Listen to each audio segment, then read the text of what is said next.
దేవుని నామానికి స్తోత్రములు. మీ అందరికీ కూడా ప్రభు పేరిట వందనములు తెలియజేస్తూ ఉన్నాను. మరి ప్రతి ఒక్క దినము లాగానే ఇవాళ కూడా దేవుడు ఒక మంచి వాగ్దానం ద్వారా, నూతన వాగ్దానం ద్వారా ఆయన మాట్లాడబోతూ ఉన్నాడు. కాబట్టి వినిన వాళ్ళు అనేక మంది మీరు పంపించండి. అలాగే మరి ఈ యొక్క వాక్య పరిచర్య ఇంకా గొప్పగా దేవుడు దీవించలాగున మీరందరూ ప్రాంతంలో జ్ఞాపకం చేసుకోండి. ఇవాళ దేవుని యొక్క వాగ్దానం మనం చూస్తే యెషయా గ్రంథము 61వ అధ్యాయం మనం తీస్తే యెషయా గ్రంథము 61వ అధ్యాయము 7వ వచనం మనం చదువుకుందాం. 61:7లో మనం చూస్తే, మీ అవమానమునకు ప్రతిగా రెట్టింపు ఘనత నొందుదురు, నిందకు ప్రతిగా తాము పొందిన భాగమును అనుభవించి వారు సంతోషింతురు. వారు తమ దేశములో రెట్టింపు భాగమునకు కర్తలగుదురు, నిత్యానందము వారికి కలుగును. మొదటి మాటగా మనం చూస్తే, మీ అవమానములకు ప్రతిగా రెట్టింపు ఘనత నొందురు.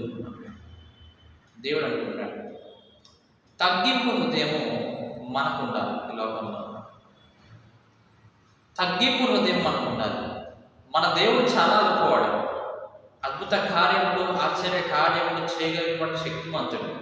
నిన్ను ఎవరైతే అవమానిస్తూ ఉన్నారో, హింసిస్తూ ఉన్నారో, వాళ్ళ దేవుడు తన కోపమును పంపించి వాళ్ళని చంపేగల శక్తిమంతుడు మన దేవుడు. చంపించేయగల శక్తిమంతుడు మన దేవుడు. కానీ ఎందుకంటే వదిలేస్తున్నాడు? ఆయనకి ఈ మనుషుల మీద ప్రేమ ఆ విధంగా ఉన్నది. ఈ లోకంలో మనము దేవుడి యొక్క బిడలుగా ఉన్నప్పుడు, దేవుళ్ళలో మనం ఉన్నప్పుడు, క్రైస్తవులుగా ఉన్నప్పుడు అనేకులు మనల్ని నిందిస్తూ ఉంటారు, హింసిస్తూ ఉంటారు. దేవుని కొరకు హతసాక్షులైన వాళ్ళను కూడా మనం చూస్తూనే ఉన్నాం కదండి. దేవుని కొరకు ఎవరైతే స్ట్రాంగ్గా నిలబడి మేము వేరే వాళ్ళని నమ్ముకోము అని చేసేసి చాలా గట్టిగా బలంగా దేవుడు నిలబడి హతసాక్షులైపోయిన వాళ్ళు కూడా ఉన్నారు కదండి. అంటున్నాడు దేవుడు, మీ అవమానములకు ప్రతిగా రెట్టింపు ఘనత పొందుతారు. ఎప్పుడు మనకు ఘనత వచ్చింది? నువ్వు ఆ అవమానములలో, నిందలో, శ్రమలో నువ్వు తగ్గించుకొని సహనంతో ఉన్నప్పుడు మాత్రమే నీవు ఘనత నొందుతావు. దేవుడు అంటున్నాడు, ఘనత నొందుతావు. ఎప్పుడు నొందుతావు అంటే నువ్వు సైలెంట్గా ఉండాలి. ఇతరులు నానా మాటలు అంటూ ఉంటారు నేను కదండి. ఇతరులు నువ్వు చెయ్యని తప్పు నువ్వే చేశావు చెప్తూ ఉంటారు. ఇంట్లో వాళ్ళే తిడుతూ ఉంటారు. మన బంధువులే మన అవమానపరుస్తూ ఉంటారు. ఎందుకంటే వాళ్ళు సాతాను యొక్క శ్వాసల కాబట్టి మనల్ని ఇంకా కృంగతీయాలి, ఇంకా కిందకి దించేయాలి అని చెప్పి చూస్తూ ఉంటారు. కానీ దేవుడు అంటాడు, మీరు సహించి ఉండండి, శోధన సహించేవాడు దాన్ని అంటున్నాడు. సహనము ఓర్పును, ఓర్పు సహనమును, సహనం విశ్వాసమును ఇంకా ఇస్తుందంట, మనలోకి తీసుకొచ్చిందంట. దేవుడు అంటున్నాడు, అవమానములకు ప్రతిగా దేవుడు రెట్టింపుగా చేస్తున్నాడు. ఇశ్రాయేలు ప్రజలు ఎన్ని అవమానాలు పడ్డారు ఐగుప్తు దేశంలో ఉన్నప్పుడు వాడు కదండి. ఐగుప్తీయులేమో మంచిగా ఆహారం తింటూ ఉన్నారు, వారి పిల్లల్ని పోషించుకుంటూ ఉన్నారు. కానీ ఇశ్రాయేలు ప్రజలేమో వారి దగ్గర బానిసలుగా పనిచేస్తారు. ఇశ్రాయేలు వాళ్ళ పిల్లలు ఉన్నారు, వాళ్ళు కూడా పుట్టిన వెంటనే మరి వాళ్ళు కూడా బానిసలుగా తీసుకోవటము, ఇలాగ చాలా ఒక బానిస బ్రతుకులాగా ఇశ్రాయేలు ప్రజలు బ్రతుకుతూ ఉన్నారు. వారి యొక్క అవమానాలన్నీ కూడా దేవుడు చూశాడు. వారి యొక్క ప్రార్థనలన్నీ కూడా దేవుడు విన్నాడు కదండి. కొన్ని సంవత్సరముల తర్వాత వారి యొక్క ప్రార్థనను దేవుడు చూసి మరి గొప్ప కార్యము జరిగించాలి. ఎలా ఉండాలంటే ఆ కార్యము, మీరు ఇశ్రాయేలు యొక్క ఆ కథను లేదా ఆ అద్భుత కార్యాన్ని మీరు గమనిస్తే కనుక మరి సాధారణంగా మనం చూస్తూ ఉంటాం. ఒక రాజ్యాన్ని విడిపించాలంటే ఏం చేస్తుంటారండి? రాజు అతని యొక్క సైన్యం ఎక్కువ మంది తీసుకొని వెళ్ళి యుద్ధము ద్వారా విడిపించుకుంటూ ఉంటారు. సాధారణంగా మనుషులు ఏం చేస్తుంటారండి? యుద్ధములు చేసి యుద్ధాల ద్వారా వారి యొక్క పట్టణంలను విడిపించుకుంటారు. కానీ దేవుడు యుద్ధం చేస్తే ఎలా ఉంటుందో తెలుసా? దేవుడి రూపంలో యుద్ధం చేస్తే ఎలా ఉంటుందో తెలుసా? దేవుడు మనుషులు చేసే విధంగా యుద్ధం చేయడు. దేవుడు ఆయనకి సైన్యం ఉన్నా సరే మనుషులు చేసిన విధంగా దేవుడు చేయడు. ఏం చేశాడంటే గొప్ప అద్భుత కార్యము జరిగించాడు. దేవుడు చేసే యుద్ధం అది. గొప్ప అద్భుత కార్యము జరిగించాడు, ఆశ్చర్య కార్యము జరిగించాడు. వాళ్ళందరికీ ఇశ్రాయేలు దేవుడు ఎవరో, ఎంత బలవంతుడో అని చెప్పి చేసి వారిని గడగడ వణికించేలా చేశాడు మన దేవుడు ఐగుప్తీయులను కదండి.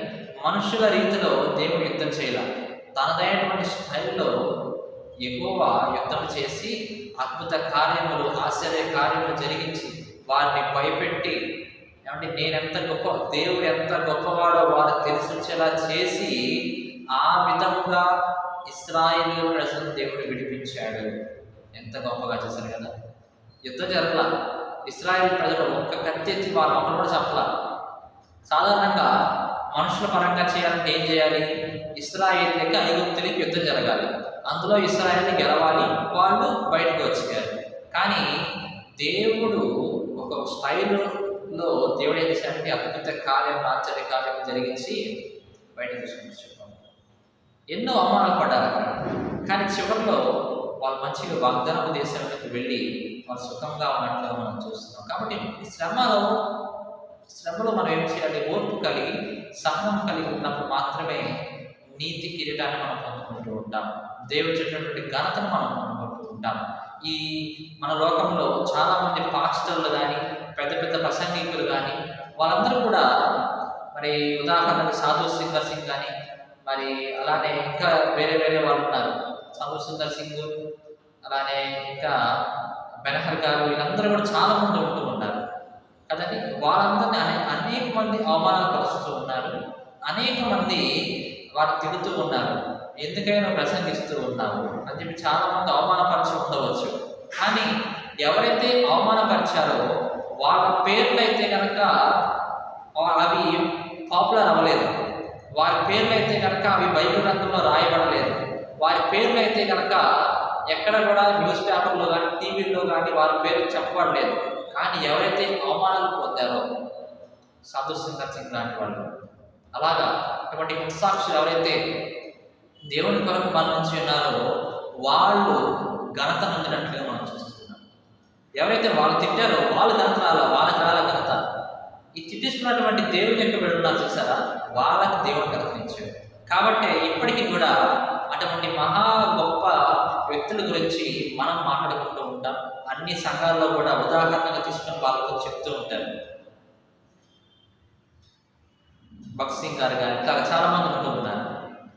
అలాగే వాళ్ళందరినీ తీసుకొని ఉదాహరణగా చెప్తూ ఉన్నారు. వాళ్ళు ఏం పొందుకున్నారండి? వాళ్ళ శ్రమలో, వాళ్ళ అవమానాల్లో వాళ్ళ సహనం కలిగి ఉన్నప్పుడు దేవుడు ఏం ఇచ్చాడు? వాళ్ళకి ఒక గొప్ప ఘనతనిచ్చాడు. మనం చెప్పుకుంటూ ఉన్నాం, ఇప్పుడే చెప్పాను, అనేక సంఘాల వాళ్ళ గురించి చెప్పుకుంటూ ఉంటారు. దేవుని కొరకు మరణించిన వాళ్ళు కానీ, దేవుని కొరకు గట్టిగా బలంగా నిలబడిన వాళ్ళు కానీ చాలా ఘనత పొందుకుంటారు. దేవుడు అంటున్నాడు, మీ అవమానములకు ప్రతిగా గొప్ప రెట్టింపు ఘనత నేను నీకు ఇస్తా అంటూ ఉన్నాడు. నీవేదైతే సంపాదన నీకు వస్తున్నదో అది నేను అనుభవించేలా చేస్తా అంటూ ఉన్నాడు. ఎప్పుడు చేస్తాడు? నువ్వు సహనముతో, ఓర్పుతో ఉండి ఆయన యొక్క ఆశీర్వాదం కొరకు, ఆయన యొక్క ఘనత కొరకు నువ్వు కనిపెట్టుకొని ఉన్నప్పుడు నీ జీవితానికి దేవుడు ఘనతని ఇచ్చేవాడుగా ఉంటున్నాడని చెప్పి ఈ వాగ్దానాల సందేశం. కాబట్టి ప్రియారా, ఈ సమయంలో మీరు మీ జీవితాల్లో సహనము, ఓర్పు కలిగి ఉండడం నేర్చుకోండి. ప్రతి ఒక్క విషయాల్లో కూడా, అది సాతాను చేసే ప్రతి ఒక్క విషయాల్లో కూడా మీరు ఓర్పు కలిగి ఉండాలి.